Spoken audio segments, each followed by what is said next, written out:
اور جب ظاہر ملزمان یہی کہتا ہے کہ یہ غلط ہیں اور اس کے بعد پھر ٹرائل شروع ہو جاتا ہے۔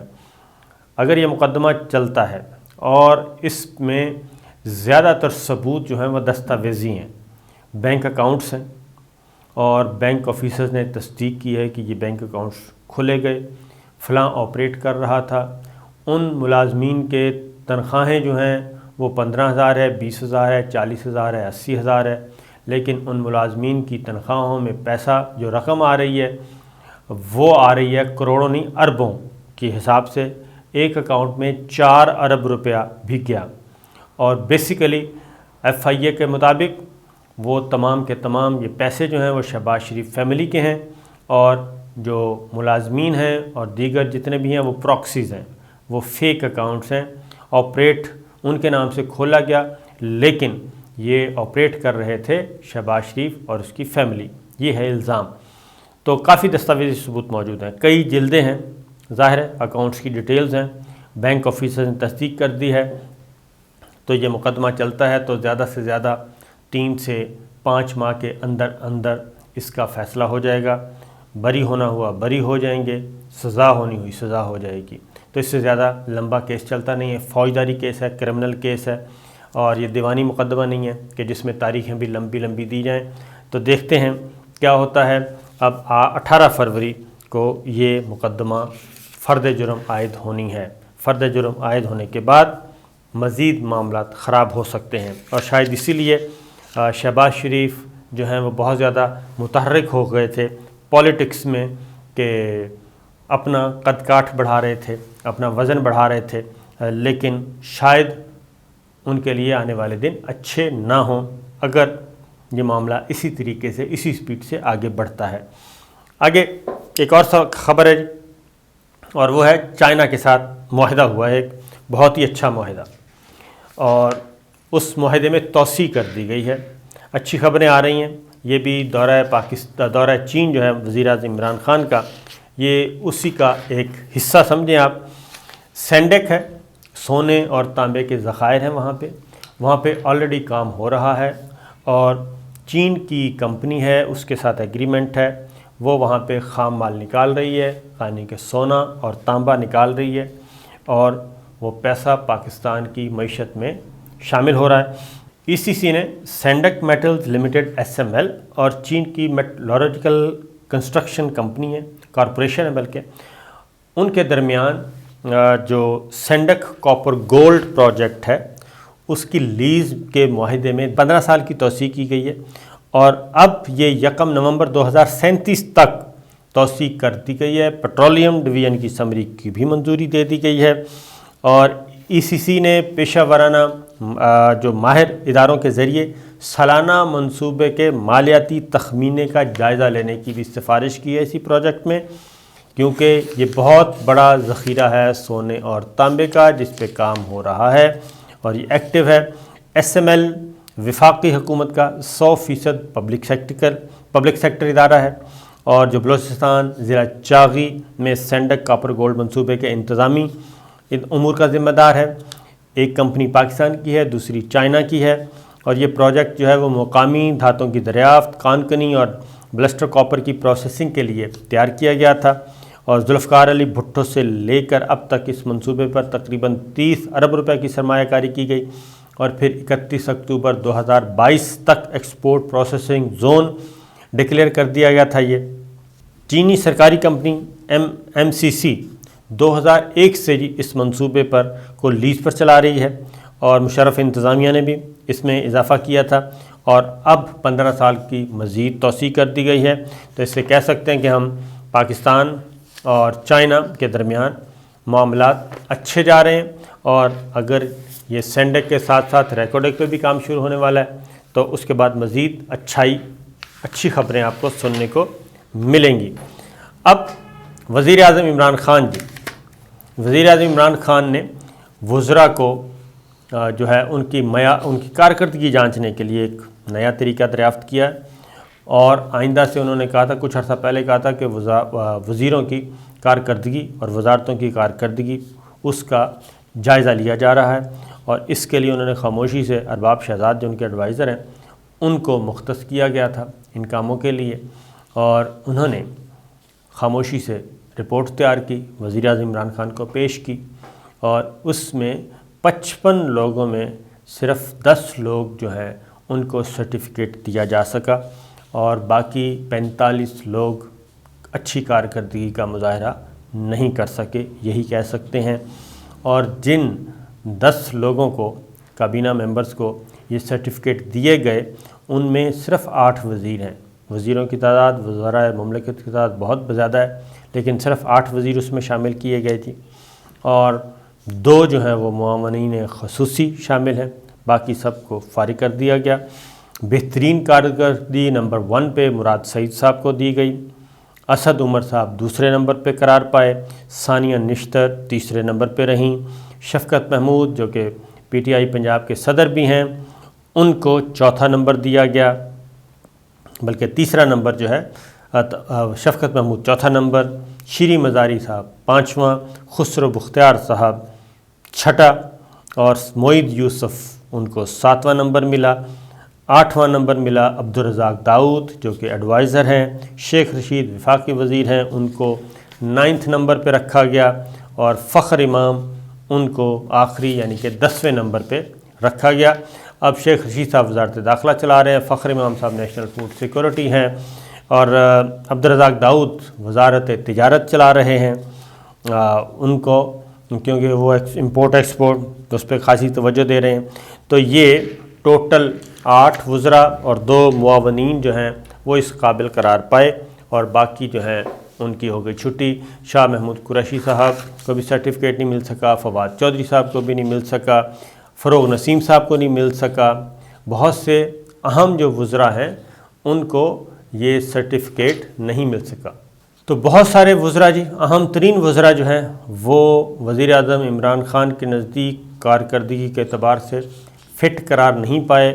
ان میں وزارت اطلاعات و نشریات فواد چودھری صاحب ہیں، وزیر خارجہ شاہ محمود قریشی، وزیر قانون فروغ نسیم صاحب، ملک امین اسلم، اور خاص طور پہ حماد اظہر، شوکت ترین وزیر خزانہ وہ بھی نہیں دل کو بھائے، شبلی فراز اعظم سواتی صاحب، یہ سب کے سب، اور بہت سارے، ایون ملک امین اسلم جو کہ کر رہے ہیں ماحولیات کے اعتبار سے بہت کام کر رہے ہیں، تو یہ سب کے سب ناکام قرار پائے اور ان کی کارکردگی سے مطمئن نہیں ہیں۔ انہوں نے کہا کہ جی مزید مطمئن ہو، اور پھر کئی وزراء نہیں بھی آئے تھے، تو انہوں نے کہا کہ تمام وزراء کو آنا چاہیے تاکہ جن کو سرٹیفکیٹ ملے ان کی حوصلہ افزائی ہو، اور جو باقی وزراء بھی آ کے دیکھیں کہ کیسے کام کیا جاتا ہے۔ خیر، اب آتے ہیں ایک اہم خبر جو ہے وہ صدارتی نظام کی طرف۔ صدارتی نظام بھی آہستہ آہستہ اس میں اب آوازیں آ رہی ہیں۔ شاہ فرمان گورنر خیبر پختونخوا انہوں نے یہ سلسلہ شروع کر دیا تھا، اور اس کے بعد اگلی آواز صدارتی نظام کے حق میں آئی فیصل جاوید صاحب کی۔ اس کے بعد اگلی آواز ایک اور آئی ہے، وہ ہیں عثمان ڈار صاحب۔ فیصل جاوید صاحب بھی وزیر اعظم عمران خان کے انتہائی قریب ہیں، اور عثمان ڈار صاحب بھی بہت ہی قریب ہیں، تو ان دونوں نے بھی صدارتی نظام کی حمایت کر دی ہے، اور آہستہ آہستہ کابینہ کے ارکان جو ہیں، اور پی ٹی آئی کے، فیصل جاوید خالص پی ٹی آئی بریڈ ہے جی، اور عثمان ڈار خالص پی ٹی آئی بریڈ ہے، شاہ فرمان خالص پی ٹی آئی بریڈ ہے۔ تو خالص جو پی ٹی آئی کے لوگ ہیں وہ صدارتی نظام کی حمایت کے لیے آہستہ آہستہ آگے بڑھ رہے ہیں اور اس ڈیبیٹ میں شامل ہو رہے ہیں، جبکہ سینٹ کی قائمہ کمیٹی ہے قانون و انصاف، اس نے ایک ایشو ٹیک اپ کر لیا ہے اور ترجیحی بنیادوں پہ کیا ہے، اور اب انہوں نے کہا ہے کہ نئے صوبوں کے قیام کے معاملے پر عوامی سماعت ہوگی۔ اس کمیٹی کے چیئرمین علی ظفر صاحب ہیں، سینیٹر ہیں، اور وزیر اعظم عمران خان کے بہت قریب ہیں، اگین میں آپ کو کہوں گا، اور جنوبی پنجاب اور بہاولپور دونوں صوبوں کے لیے جی ایک بل پیش کیا گیا تھا، اور بل پیش کیا تھا کسی اور نے نہیں کیا، مسلم لیگ نواز کے رانا محمود الحسن، انہوں نے بل پیش کیا تھا، اور سینٹ سے وہ بل ریفر ہوا تھا قائمہ کمیٹی کو، اور پرائیویٹ ممبرز بل تھا، اور وہ بل اب باقاعدہ طور پہ کمیٹی کو ریفر ہوا تھا، اب اس کو ٹیک اپ کر لیا گیا ہے، اور اس پہ اب بحث ہوگی۔ مسلم لیگ نواز کے سینیٹر ہیں رانا محمود الحسن، ان کے بل پہ حکمراں جماعت علی ظفر صاحب قائمہ کمیٹی کے چیئرمین وہ اس ایشو کو لے کے آگے بڑھ رہے ہیں۔ اور اب اگلی جو بات ہے، پی ٹی آئی کا منشور بھی نئے صوبے بنانا ہے اور پیپلز پارٹی کا منشور بھی نئے صوبے بنانا ہے اور جنوبی پنجاب کو صوبہ بنانا ہے۔ اور اگر اس پہ کام شروع ہو جاتا ہے سینٹ کی کمیٹی پہ، کیونکہ وہاں پہ اپوزیشن کی نمائندگی بھی ہے اور حکومت کی نمائندگی بھی ہے اور 2/3 میجورٹی چاہیے ہوگی، تو اس کا مطلب یہ ہے کہ معاملات آگے بڑھ رہے ہیں۔ صرف جنوبی پنجاب نہیں، بہاولپور کو الگ صوبہ اور جنوبی پنجاب کو الگ صوبہ۔ تو اگر یہ سلسلہ چلتا ہے تو مجھے لگتا ہے کہ آگے بڑھے گا، آہستہ آہستہ صدارتی نظام کی طرف بڑھا جا رہا ہے۔ اجازت دیجیے، اللہ حافظ۔